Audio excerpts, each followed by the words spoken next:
মিলনের সময়ে যে ৮টি কাজ ভুলেও করবেন না দ্রুত গর্ভধারণ চাইলে। ১. ভুল পজিশনে তাড়াহুড়ো করে শেষ করা।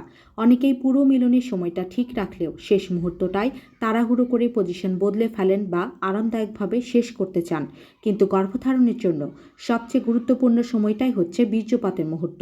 যদি তখন এমন পজিশনে থাকেন যেখানে শুক্রাণু সরাসরি জরায়ু মুখের দিকে যেতে পারে না, তাহলে অনেক বীর্যই বাইরে বের হয়ে যায় বা সঠিকভাবে এগোতে পারে না। তাই শেষ মুহূর্তে স্থির ও উপযুক্ত পজিশন বজায় রাখা খুব গুরুত্বপূর্ণ। এটাই অনেক সময় পার্থক্য করে দেয়। ২. মিলনের আগেই শরীর ড্রাই বা শুষ্ক রাখা। নারীর শরীর স্বাভাবিকভাবে যখন মিলনের জন্য প্রস্তুত হয় তখন ভেতরে এক ধরনের পিচ্ছিল পরিবেশ তৈরি হয় যা শুক্রাণুকে বাঁচতে ও চলতে সাহায্য করে। কিন্তু যদি তাড়াহুড়ো করে মিলন করা হয় বা নারী পুরোপুরি প্রস্তুত না থাকে, তাহলে জনিপথ শুকনো থাকে এবং এর ভেতরের পরিবেশ অ্যাসিডিক হয়ে যায়। এই অবস্থায় অনেক শুক্রাণুই বেঁচে থাকতে পারে না। তাই মিলনের আগে পর্যাপ্ত সময় নিয়ে শরীরকে স্বাভাবিকভাবে প্রস্তুত করা গর্ভধারণের জন্য খুবই গুরুত্বপূর্ণ। ৩. ফাস্ট ফিনিশ মিলন করা। খুব দ্রুত শেষ হয়ে যাওয়া মিলনে অনেক সময় বীর্য সঠিক গভীরতায় জমা হয় না। এতে বীর্যে থাকা কার্যকর শুক্রাণুর সংখ্যা কমে যায়, কারণ সব শুক্রাণু জরায়ু মুখের কাছাকাছি পৌঁছতে পারে না।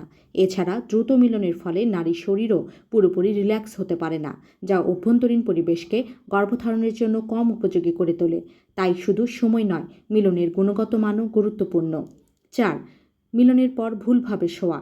অনেকে মনে করেন মিলনের পর যেভাবেই শোয়া হোক সমস্যা নেই, কিন্তু বাস্তবে যদি পাশ ফিরে বা উঠে বসে পড়েন, তাহলে বীর্যের একটি অংশ সহজেই বাইরে বের হয়ে যায়। এতে শুক্রাণু জরায়ু মুখে পৌঁছানোর সুযোগ কমে যায়। সবচেয়ে ভালো হলো মিলনের পর অন্তত ১০ থেকে ১৫ মিনিট সোজা হয়ে শুয়ে থাকা, যাতে মাধ্যাকর্ষণ শুক্রাণুকে ভেতরের দিকে যেতে সাহায্য করে। ৫.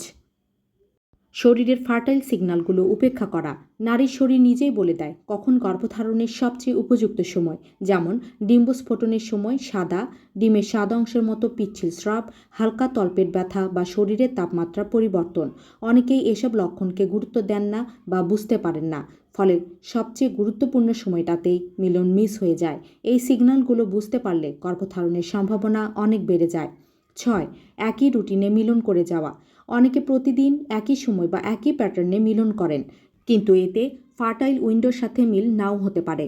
আবার প্রতিদিন মিলন করলে বীর্যের কোয়ালিটিও কমে যেতে পারে। সবচেয়ে ভালো হলো ডিম্বস্ফোটনের সময়ের আশেপাশে একদিন পর পর মিলন করা, অর্থাৎ স্মার্ট টাইমিং ছাড়া শুধু নিয়ম মেনে মিলন করলেই হবে না। ৭. শুধুই বেবি প্ল্যান মাথায় রেখে মিলন করা।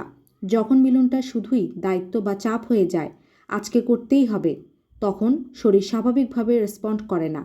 স্ট্রেস হরমোন যেমন কর্টিসল বাড়ে, যা ওভুলেশন ও ফার্টিলাইজেশন দুটোকেই প্রভাবিত করতে পারে। কিন্তু যদি মিলনটা স্বাভাবিক, আরামদায়ক ও আবেগপূর্ণ হয়, তাহলে শরীরের হরমোন ব্যালেন্স ভালো থাকে এবং গর্ভধারণের সম্ভাবনাও বেড়ে যায়। ৮. মিলনের আগে অতিরিক্ত গরম পানি বা কেমিক্যাল ব্যবহার। অনেকেই পরিষ্কার পরিচ্ছন্ন থাকার জন্য মিলনের আগে গরম পানি বা সাবান দিয়ে ভেতরে ধুয়ে ফেলেন, কিন্তু এতে যোনিপথের স্বাভাবিক ব্যাকটেরিয়া ও পিএইচ ব্যালেন্স নষ্ট হয়ে যায়। এই প্রাকৃতিক পরিবেশটাই আসলে শুক্রাণুকে বাঁচতে সাহায্য করে।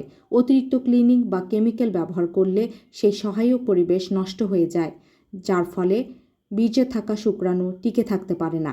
ধন্যবাদ।